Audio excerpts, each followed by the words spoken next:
This is episode 12 of the Wilderness Locals podcast. On this episode, I chat with Tanner from Frontiersmen Gear.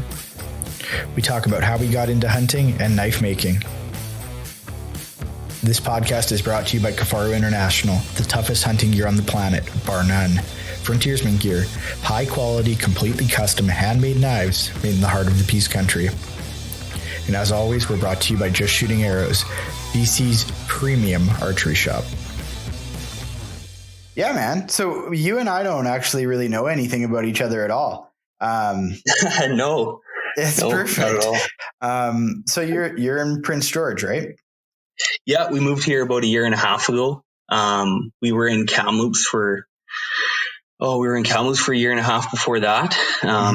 Just east of Kamloops, and then kind of up at Dawson Creek area. That's where I spent most of my childhood growing up, and then before that was like mom and dad. They lived up in Norman Wells for 20 years, so that's kind of cool.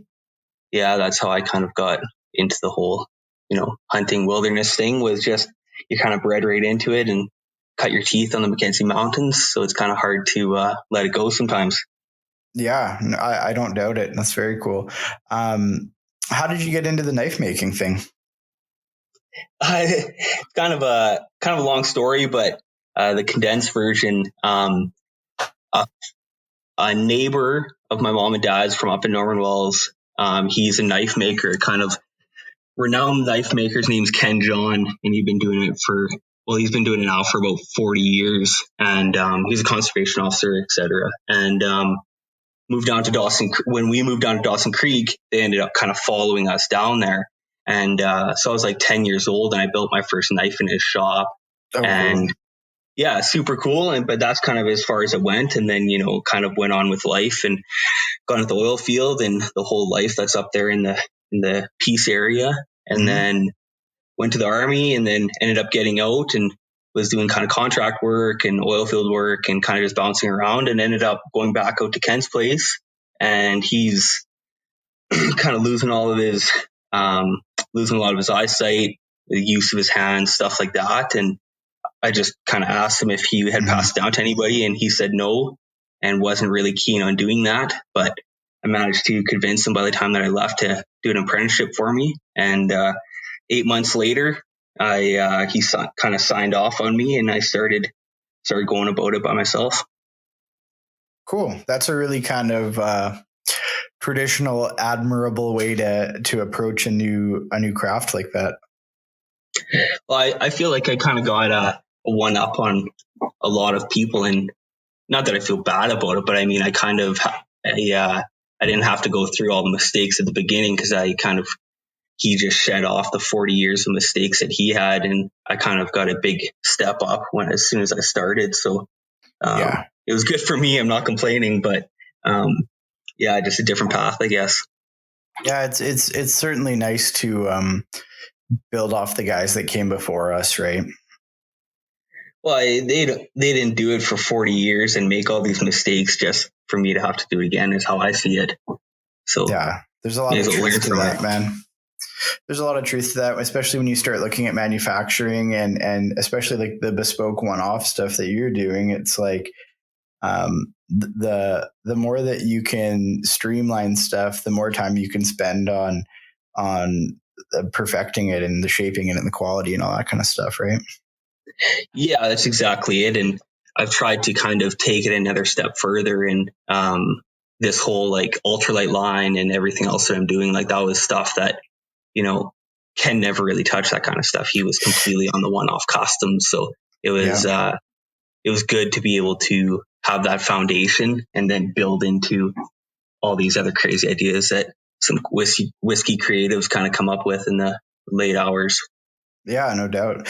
I mean, I think that like mountain knife that you make is so cool, because I will forever be fearful of snapping off one of those disposable blades and having it get stuck in my wrist or something. I shot a whitetail this year in the Coots, and my hunting partner Chad, I mean, he's running a little fixed blade like that. And I was like, man, it just makes me want to throw out all of my replaceable blade stuff. And I've kind of been searching along here for who I want to give my money to, and little kind of handmade bespoke knife guy like yourself, knife maker, that's something cool. Yeah, it's no, I appreciate that. It's different. Like we do in batches. We're scaling up right now, and we're actually doing them in batches of between 60 to 80 at a time. And we're going to Nice. try and hit about 500 a year of those that we really want to do. And yeah, it's just, that was the thing for me. I snapped off a replaceable blade on a bull once, working inside of a bull elk, and couldn't find the end of it, and just kept going along as normal. Ended up reaching in there and cutting myself pretty bad. And Yeah. you're kind of like, oh, well, there's got to be something better. So it was a long time of research and development and trying to figure out, everything from the right steel to the right.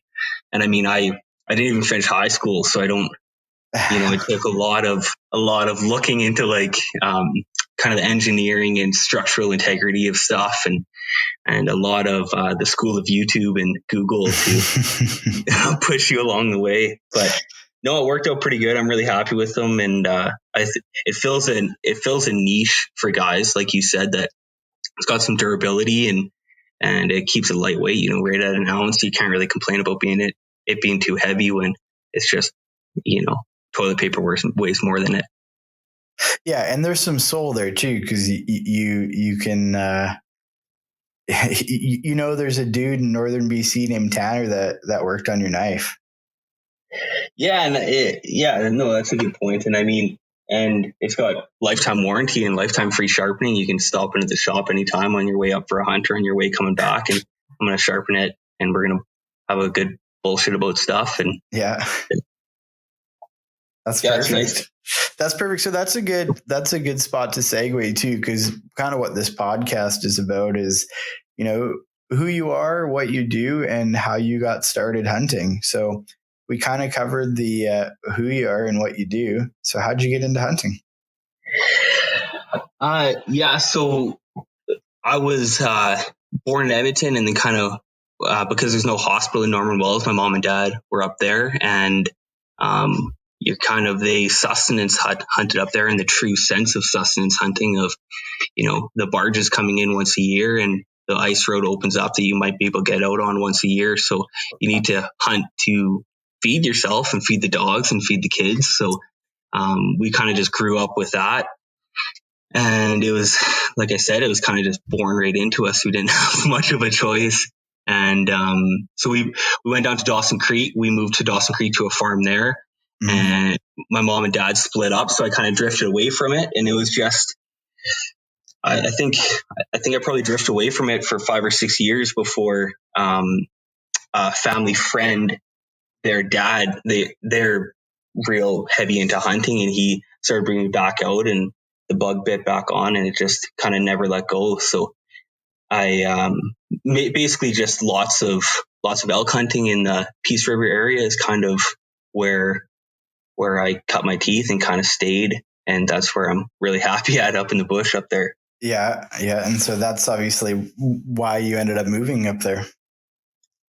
Yeah, exactly. So we went down to Kamloops, and it was just such a different terrain, and I tried chasing muleys a bit down there, and mm-hmm. It was okay. I shot a little button buck, nothing to boast about, but it was just so different, and it sucked to have to drive 9 hours to get into where I knew elk were, and I never really dove into the whole Kootenays, like that whole area down there. It was something I always wanted to do, but going solo, it's kind of daunting sometimes.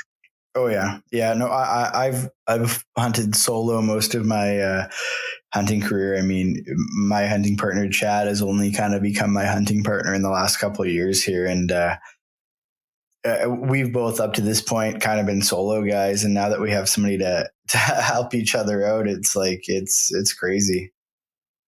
Yeah, at least having that, kind of the backup where like you can go out solo, and that's what I like to do, is just go out solo and shoot an animal. And if the weather gets really hot, or if you tweak your back or something like that, you can have somebody to phone and come help me get this bull out, and there's somebody there to come help you out.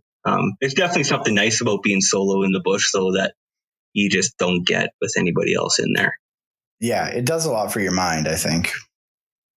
I think so. And it's just a total different avenue, where you make your own decisions and you're not questioning or having someone else wondering if you're making the right call. And, if you want to double back and go chase a bull for the third time, and you can, it doesn't matter. So. Yeah, for sure. There's that aspect of it too. And then being alone and being left with your thoughts that's something special. There's not many other places in life that you can switch everything else off and just kind of think about stuff and not have any distractions other than getting the job done. I think it's really, yeah, exactly. I think it's really healthy.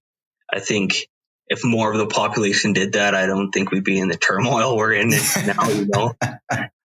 Yeah, for sure. It's an awful lot harder to get those bulls to commit when you're by yourself, though. Hey. Yeah, it's different tactics for sure. And it's every bull's a little bit different and every situation's so much different. But no, I definitely know what you mean. Or even just that last little pull to get them into a good shooting lane or something like that. You know how many times you get a bull at 20, 30 yards and just really thick stuff where you just can barely not see them, and you're just not going to steal that last little bit. Yeah. So it sounds like you have quite a bit of experience elk hunting. Yeah, I enjoy it. I did 25 days this year from September 1st. Nice. Like I said, I hunt that Peace area. It's kind of where I know really well. Cool. And I like it. I really enjoy it. Still make so many mistakes, but it's you can't complain about a day out there. And last year was crazy also. It was just seemed like such an off year up there, at least. I've heard kind of back and forth for the rest of the province, but I know up there it was just a weird year, but it was, yeah, I enjoy it. I really, really enjoy it. Cool. So I guess a good place to turn is when did you get your first elk down? I would have been 15, nice. 16. No, actually, sorry. It was the year before that. I had a youth tag, so I think I was 14 actually, if I remember right. I could be wrong. If anybody's a conservation officer, I didn't do anything legal.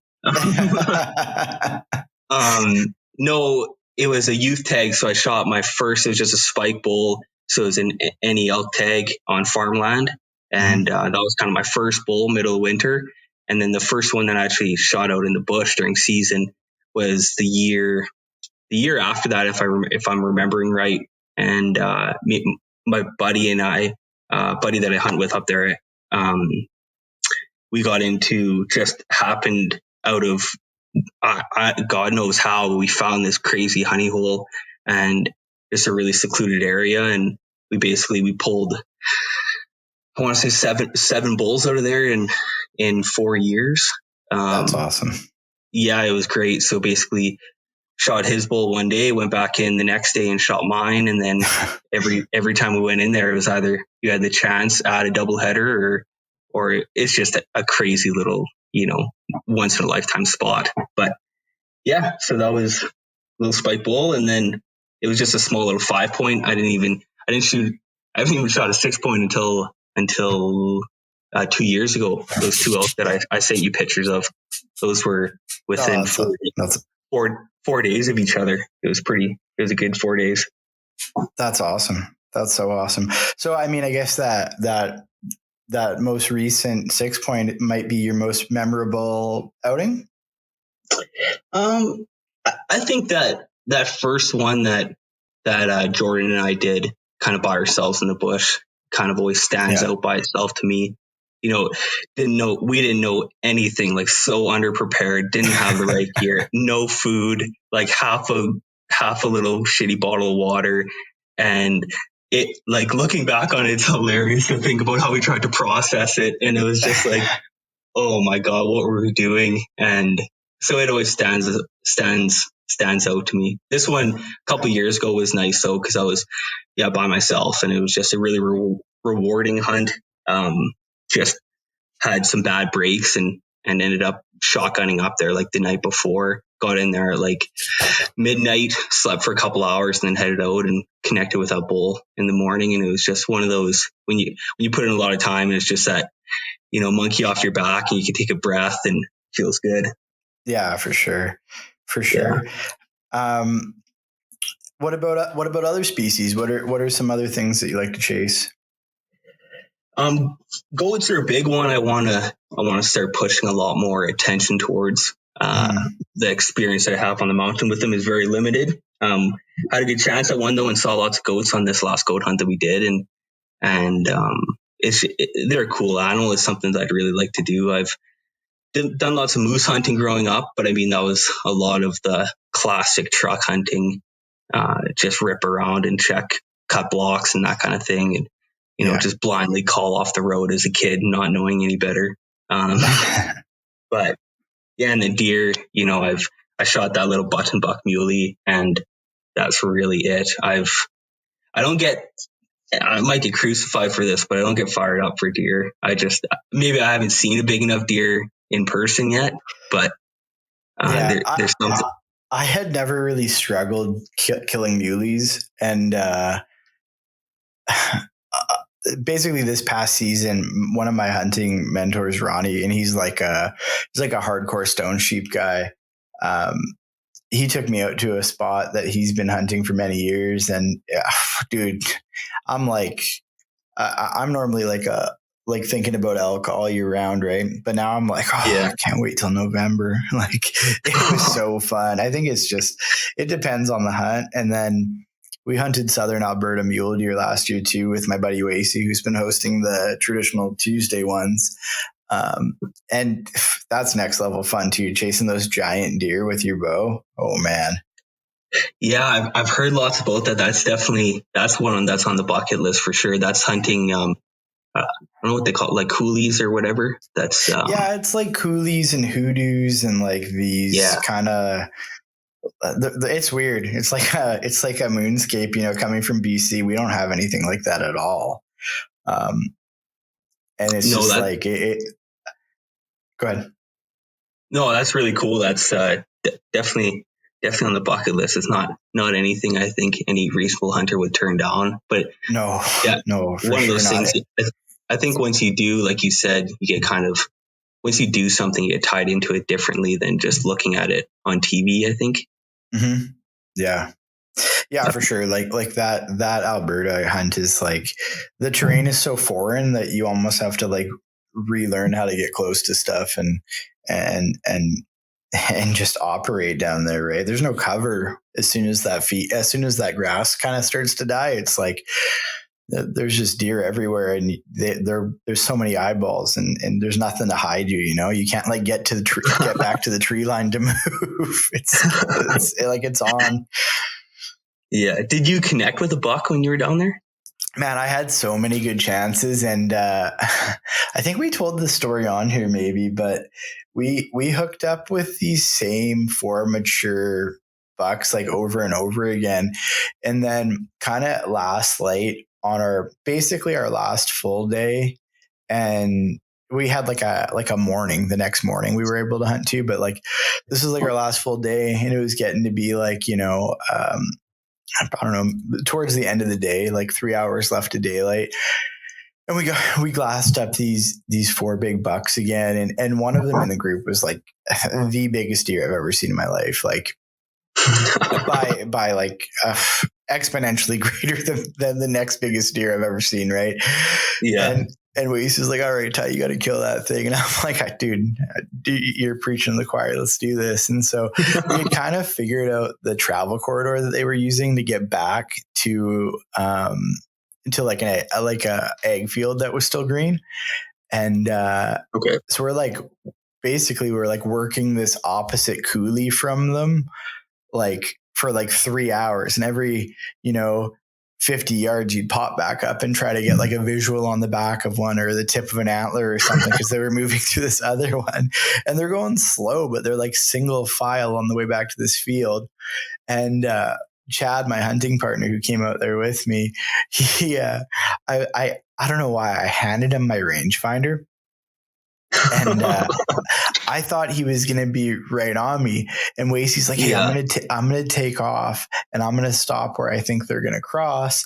And so we're just like working. And this is like, I don't know if I said it yet, but this is like a 3-hour long stalk, right?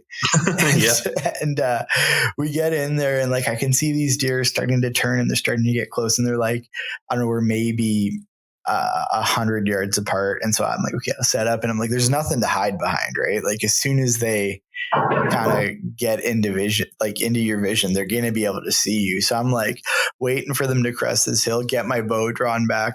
And I'm like, go to like kind of turn to Chad to be like, hey, can you range that bush right there? And I look over my shoulder, he's just not there. I'm like, okay, this is real bad. So I like quickly run through, okay, that's probably 20, that's 30, that's 40, that's 50, that's 60. And Wasey's probably 80 yards from me, right? And Wasey's on the opposite side of where they're crossing through. So I'm like, okay, I'm either going to shoot my buddy or I'm going to smoke this giant deer. It's going to be great. And they like march right down. And I don't know how this deer didn't like just snap his head and see me out of the gate, but I let an arrow fly and Wasey and Chad both maintain that this deer like spun and like did a full Keanu Reeves and like just got out of the way and like just ducked it. Fully jumped the string. Like I think he must have heard the bow go off and so I had him at 60. That's where I thought he was. And then these deer peel off and Wasey runs over and he's like, oh man, bummer. He goes, you had that deer, he jumped it. I was like, I don't know, man. I think I just messed it up. I was like, I didn't have a rangefinder. And he's like, well, how far did you have it? And I was like, 60. He's like, well, you were 80 for me and that deer was 20 for me. And I was like, okay, so right on. Yeah, I guess. So that was like the big close chance. And like, I think by day 3, I was like, okay, if I'm killing something here, it's going to be a giant deer because there's giant deer here. And I don't want to, I don't know. I was just like, it's hard to not be picky when there's that quality of deer around and you're seeing them all the time. You know what I mean? Oh, and coming from as like a BC resident, I don't know if you pulled points or whatever for that tag, but I mean, regardless, you're making the trip all the way over there. You're making it worth it. Right? Yeah, and I mean the quantity of deer there that are that big. I mean, I don't know if there's anywhere else in the world like that. I mean, maybe some of those Arizona units or something, but no, that was an over-the-counter archery tag. Oh, okay, wow, yeah. So do you think not connecting with a buck or having a shot like that has fueled it even more to go there? This is turning into a reverse thing. I'm curious, man. Yeah. I mean, maybe I'm kind of a diehard archery guy, and so I'm used to missing stuff. You know what I mean? But like I hunt the southern BC really hard for elk, and those elk are super hard to kill with a bow. And I had an elk come in on September 3rd last year, and he was like a barely legal bull. And I just like so much regret for not killing it, just because those chances are so hard earned. And then you go to Alberta and you're doing like 10 stalks a day. It's like, it's almost not the same thing. Yeah, no, I hear you for sure. It's, I don't know. And I just asked that because I know that's the way it is for me. If I have a year where, I missed a bull, or even if I miss a bull, because we're usually on bulls in the first couple of days of the season because we got them tied in pretty good and we've got a pretty good system locked in. But if I miss a bull, which I've only done once, or, you just blow an opportunity and something stupid that that you did, I just find like it's just like burning, like you can't think of anything else. And so that's just why I ask about that Alberta stuff, because it's the same thing for me with like getting back down and chasing goats on the coast, because I'm just like, it was completely my fault, the reason I don't have a goat on the wall. And it's just like, oh my God, it burns. That's awesome. Why tell us about your goat hunt a bit. I mean, to give you context here, me, Wasey, and Chad are leaving on our first goat hunt August 5th. Okay. probably not where you are. It's and we're doing it with bows because we're dumb. May as well just give her, right? So, Yeah. So I pulled a really good goat tag, one of those kind of 20-1 goat tags. And for some reason, it was because the year before I hadn't connected on an elk, and I just had this, like I said, this burning thing to go still chase elk, and wasted all of September when that goat tag was, when I should have been down chasing that goat. And anyways, waste the whole year, didn't end up connecting on an elk, and it just, again, burned. But I was like, okay, let's go do, so we're living in Kamloops, I'm like, let's go do a weekend trip and shoot down there and just go check it out kind of thing.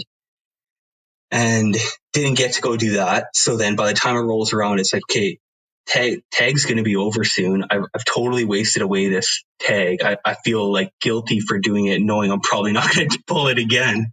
Now it's pouring snow. This was like middle of October a couple of years ago, when the whole southern area just got dumped with snow. And I was like, okay, whatever. It's just, kind of last shot at it. So loaded all this shit up and ran out there and found an old deactivated road, in which we ended up taking up the mountain. Nice. And just like I'm usually pretty good at like e-scouting and stuff. I can figure out and like realize, okay, this is an older photo from the area, so it's going to be 20 years old, whatever. But just totally misjudged and went in there, and the roads washed out, and the roads washed out. We only got about like 5K up this road, and we need to go like 11. So we couldn't get the bikes any farther past. It was a spot that we could take a quad into. So we ended up parking.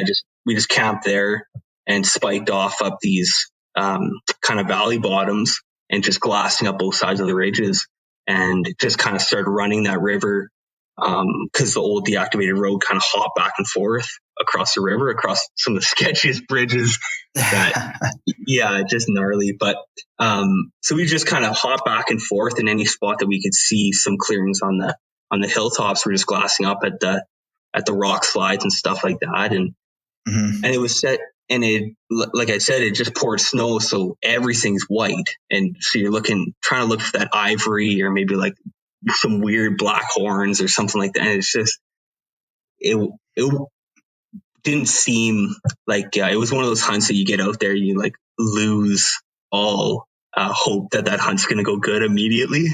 So you're just kind of putting in the time. And I was like, okay, whatever. And we ended up, it was actually the first morning that we headed out.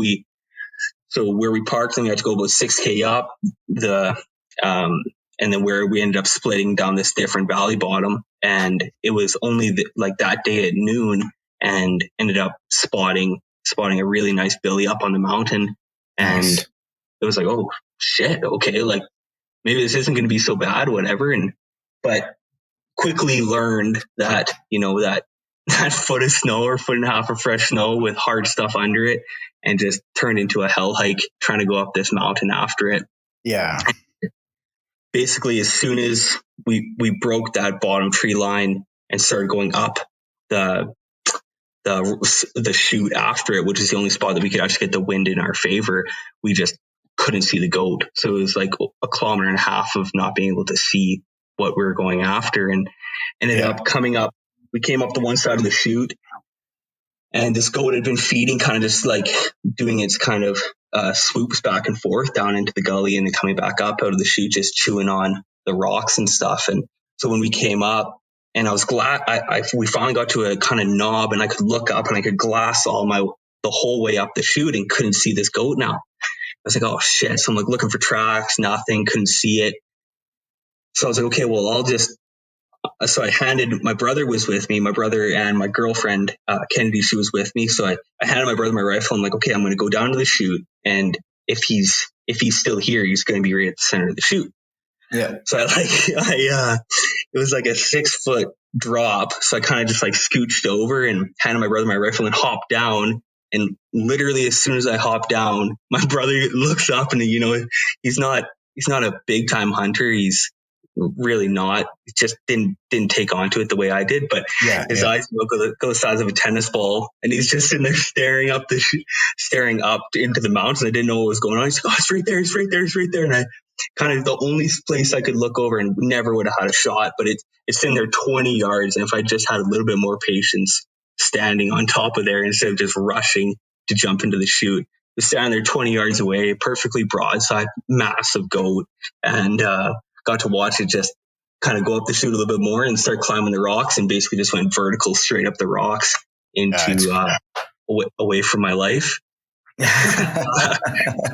So anyways, we turned around, and I was still hopeful because I'm like, okay, this is kind of the first spot. There's a goat here.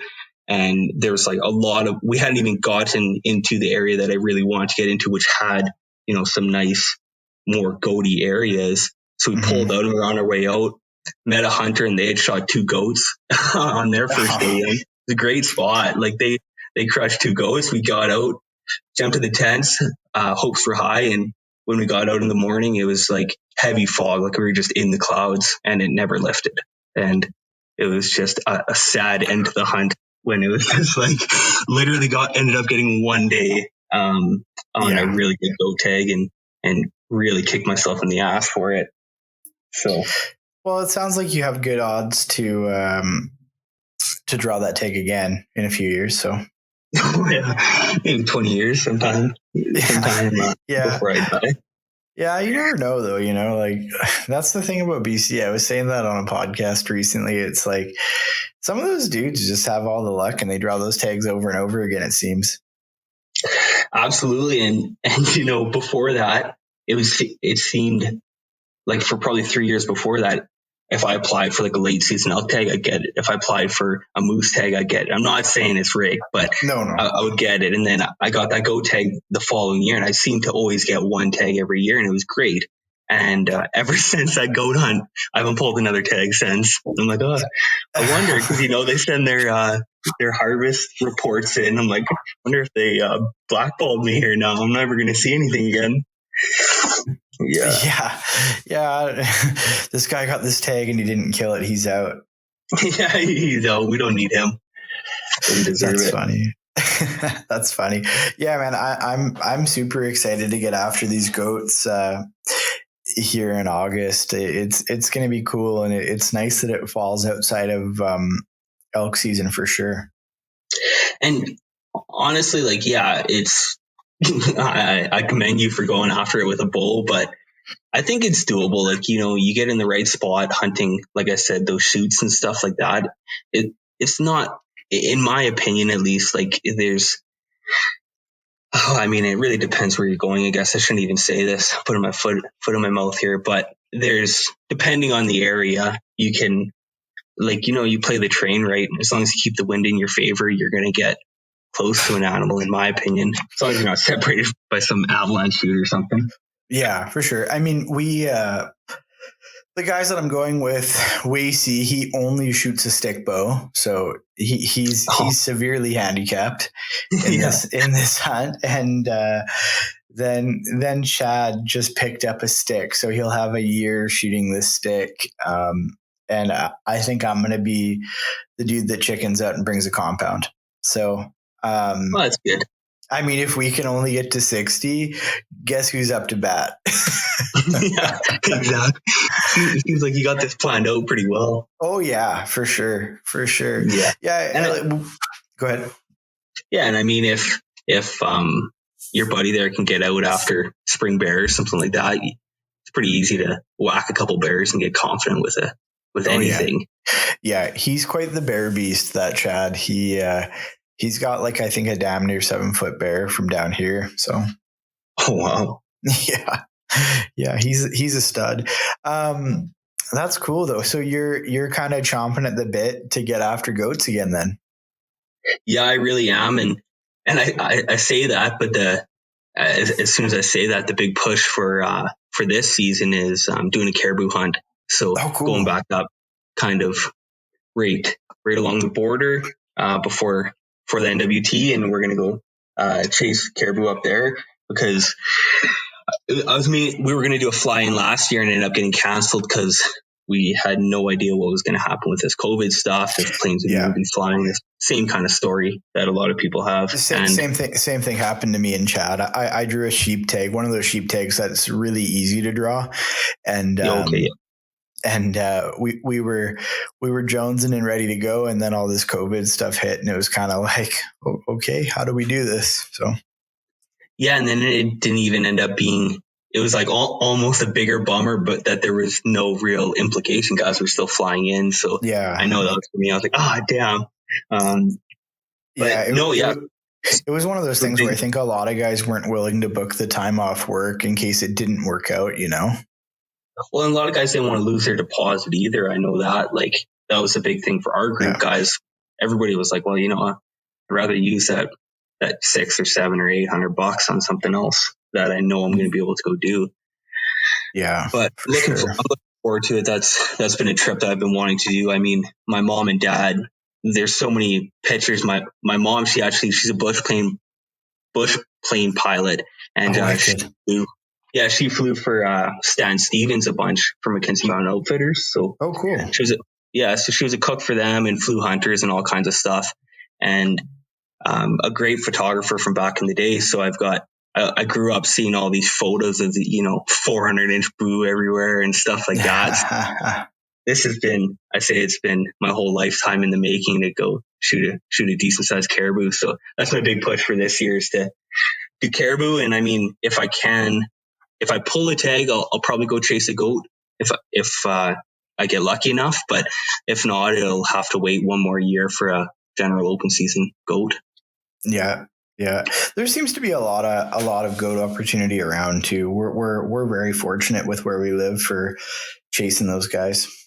Oh God. Yeah. Like there's some of those general open season, some of those GOS areas that just, like, you talk to guys that actually go give it a solid effort and, don't just put around on quads or actually hump their ass. And there's lots of success for it and lots of success on good sized goats. Like there's really, it's, there's really no excuse for like myself, or I guess anybody else here in BC, if they're not out chasing animals most of the year. Like, I mean, you have the opportunity. There's all over the province, there's open season areas on so many different species. We're so lucky here. I really, and I take it for granted all the time as well. Yeah, I say that to dudes that are getting started hunting. A guy I deal with at work who's become a buddy, he's just getting into hunting, and he's like, I think I'm gonna book a Arizona elk hunt for my first, or New Mexico elk hunt or whatever for my first thing. And I was like, man, you live in like literally the best place to hunt ever. Like, yes, you can do anything every year. Like, there's nowhere else you could do that. You don't need to cross a border or anything. No, and especially for elk, like, I get the elk thing. I've always been drawn to going somewhere else, but I mean, where else can you go chase elk during the rut with a rifle for like a new hunter or something like that? That's intimidated by it. They go chase it during the rut with a rifle. And, that's what a way to, kind of pop your cherry, right? It's a great opportunity. Yeah. Yeah. I think a lot of southern BC guys are a little, I mean, especially down on the coast, I think a lot of guys are like guys that come from the coast that maybe their first year were trying to hunt blacktail locally or hunt like some of these more southwestern units for mule deer. Like, a lot of those units are really tough, and absolutely, there's just not the game population that there is in like, I don't want to blow up a region or anything here, but yeah, further north, there's the game population, I mean, jumps drastically, right? Yeah, absolutely. Especially for a new hunter. Like, that's my big thing whenever I end up talking to someone that's just getting into hunting or something like that. It's just like, go into a place with a high success rate, whether you're shooting, small little button bucks, like any buck season, go do it. Like, get something in your belt, put a few animals on the ground and understand the whole process and what's going on. And you're not going to be left in the weeds, scared when it does happen, because that seems to happen every year. Also, you hear about a friend or something like that, is just I've had it before where guys call and they're just like hyperventilating. They don't understand what to do. And it's like, well, okay, well, maybe you should have shot a bull moose for your first animal, but okay, let's handle it. Yeah, for sure. I take great pleasure too in helping people out as much as I can. Like with my, I started hunting as an adult, but with my limited knowledge, it's so nice to get a guy on the right track and maybe skip a couple of years of growing pains. I met this dude Jonathan at the archery shop I deal with here in down south here, and he didn't know anybody into hunting or anything like that. And it got to the point where we were talking weekly about his upcoming season and what he needed to do to get ready. And he killed two deer his first season down south here. So, I mean, oh, great. Yeah. Like, dude, it's just like, those are the best phone calls to get to, like, oh, I did it, Yeah, that's exactly it. Like, I mean, to sit there and just talk to somebody about hunting, I mean, well, we all know we do that every family gathering and everything like that. Yeah. But to see a guy that actually takes after it and is as enthused as you, or, you can kind of look back at remember when you were at that same spot, and it feels good. Like it really does. And not to tie this back into like what I do and stuff like that, but it feels the same. I'm looking forward to this year. I want to hire a couple of apprentices and really teach the same thing, because I know, like when I learned to make knives and like make stuff, and it's probably, and I imagine the same thing with you with the business that you started, like being able to teach somebody and see the same fire in their eyes, it almost re-sparks your engine and gives you another boost that maybe start dwindling away. Yeah, 100%. Any way that you can pass on some of this stuff that you've worked so hard to learn, I mean, it always feels good, right? Absolutely. And yeah, I think it just goes across the board for whatever you're doing. Mm-hmm. Yeah, for sure. And like, it is scary. Like, I want to do one of these episodes, like a BC specific one, and just be like, okay, you have your core, now what? Like, yeah, because it's like, I mean, the honest answer to that is like, okay, like point at a spot in a map, go check the regulations, what's legal there, and go look. Like, yeah, no, honestly, and I mean, I wasn't really going to tell this story because it's kind of, like I said, it's borderline embarrassing, that first elk that we shot, but I feel like it ties into it. Like, perfect. So we had no idea, like everything before that. That was the first animal that we kind of actually had to pack out. So I had this crappy, Bass Pro Shop or Cabela's or something, just plastic frame pack with nothing else on it. Like, it's just a straight board, straight down. And Buddy had like a little, basically school pack. But we shot this elk and ended up, I don't know why, like we gutted it, and then for some reason we split it down the spine. So I remember we, like with a handsaw, like obviously like got the head off, took the neck meat off. I remember that. And then like started splitting it down the spine with this handsaw. And we ended up like chopping a tree down.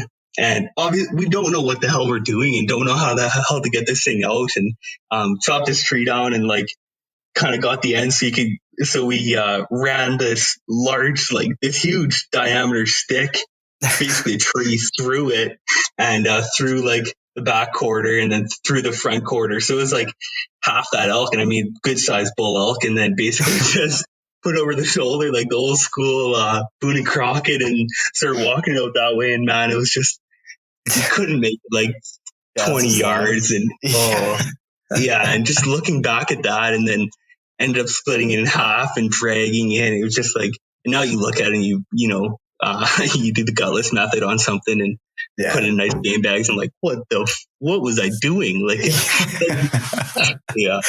Those are good stories, man. I mean, I think the first year I ever shot, I did it start to finish by myself, in the freezer bags, and it was rough for sure. So you're not alone.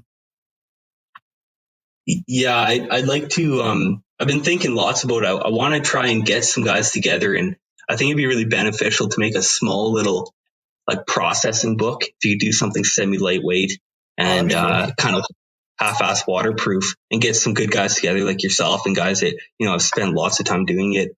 And I mean, for Well, new I'm not the right people, guy for that.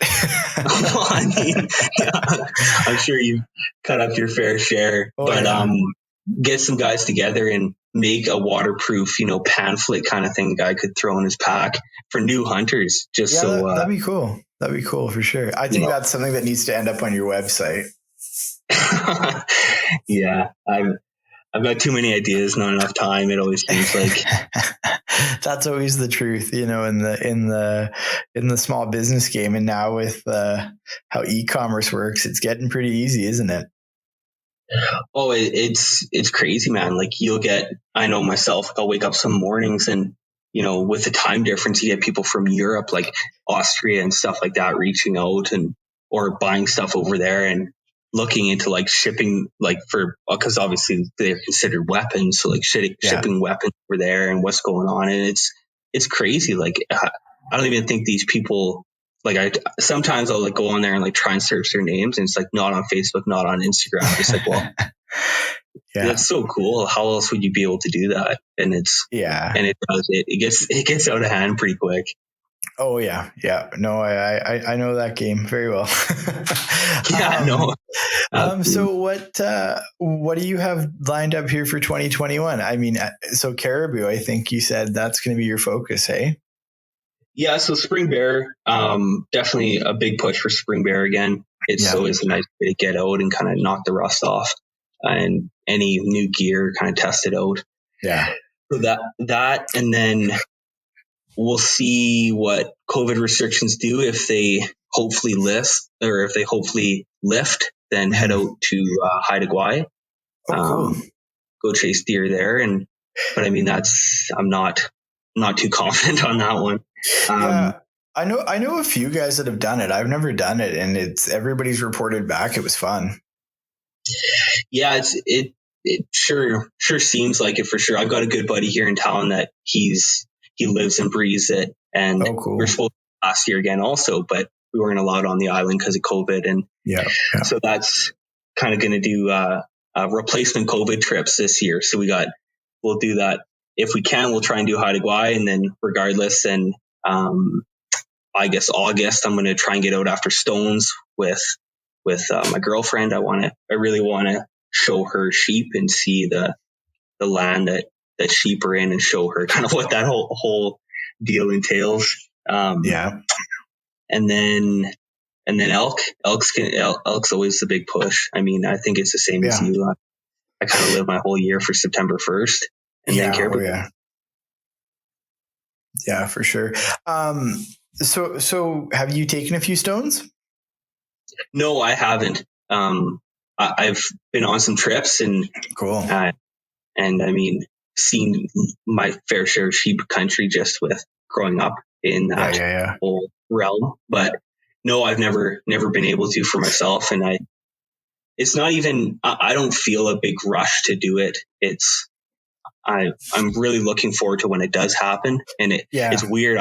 I don't know why. It's weird in my head. Like I feel like I need to shoot an elk every year. Like I need to connect on one of them. I feel this need to do that, but I just don't need to. I don't know why. It's weird. Like I'm trying to think about why that is, and I don't know. I just want to right.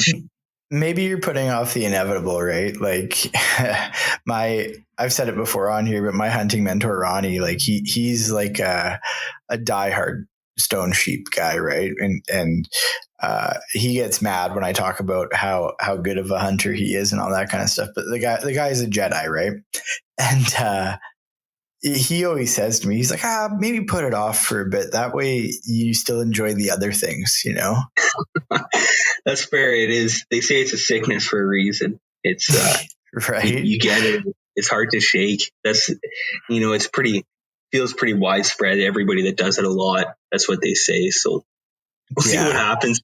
Might be a different conversation. after August. Yeah, Maybe we'll have to check in with you after the season and see if you're not chomping at the bit for elk anymore, and you're just counting the days the next time you can get onto one of those planes. Yeah, you never know, I guess. Yeah, that's cool, man. I'm super excited to hear you get after goats again, because like my mind has been goat 24/7 since we kind of lined this trip up, and I'm hosting Wasey from Alberta on this trip, right? Who's the guy that hosts me in Southern Alberta, so he'll be up to bat first, but we've been talking to this guy. His name on Instagram is BC Billies, but he's like been killing goats for 25 years, and he's been a wealth of knowledge and very helpful. So I think we might have the deck stacked in our favor a little bit. Yeah, no, that's good.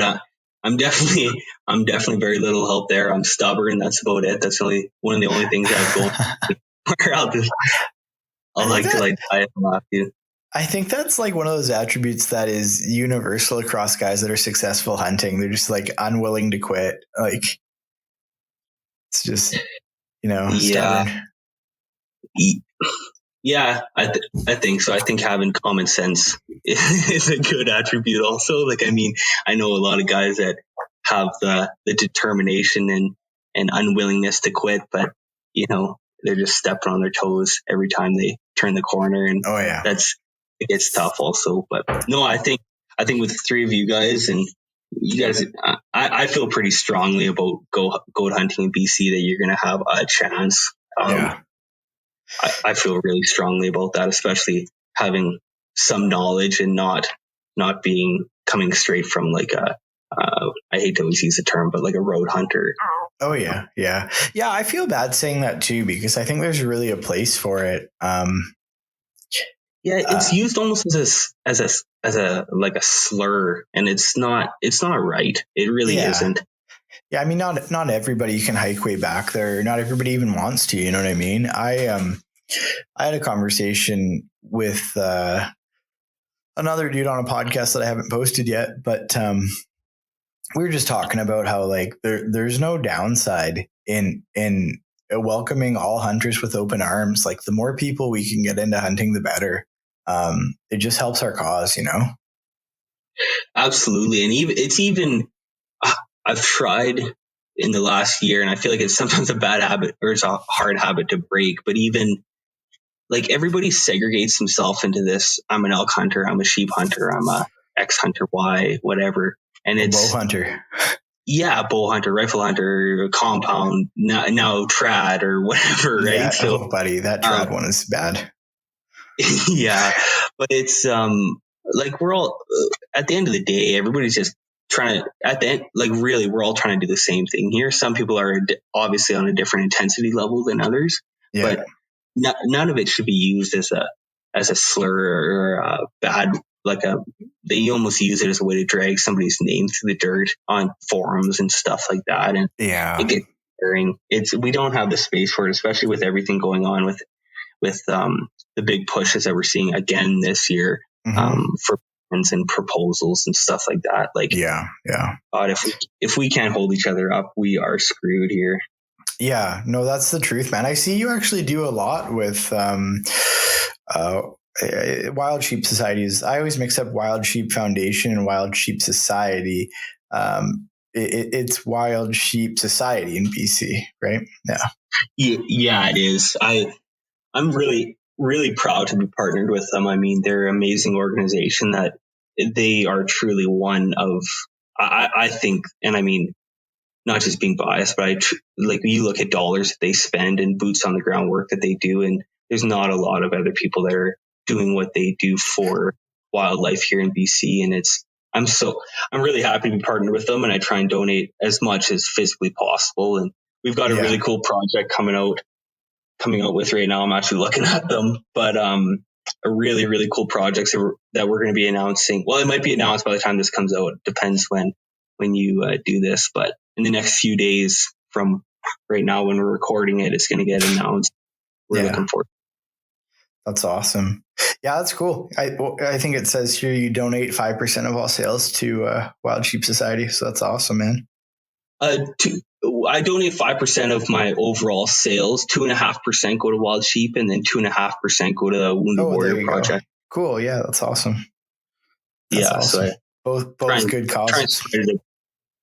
I try and spread it out a bit. I mean, I do a lot of other like giveaway stuff, raffle stuff, for their fundraisers and stuff for Wild Sheep. So I still want to be able to give a little bit back to an organization that's kind of close to myself, which is Wounded Warriors. And I feel really strongly about that organization, and I want to try and give back to them as much as I can. So yeah, that's awesome. That's great, man. Well, we're coming up on an hour here, so we could save some for next time, because I'd love to have you back on again. And hopefully the next time I have you on, we can talk about me taking care of an animal with one of your knives. Yeah, that sounds great. I'm looking forward to getting you one for this season and seeing if they hold up to what you're hoping. Yeah, I'm not killing enough animals to even get these things dull. So no, I'm excited, man. Where can everybody find you? So Instagram or Facebook, we're at Frontiersmen Gear.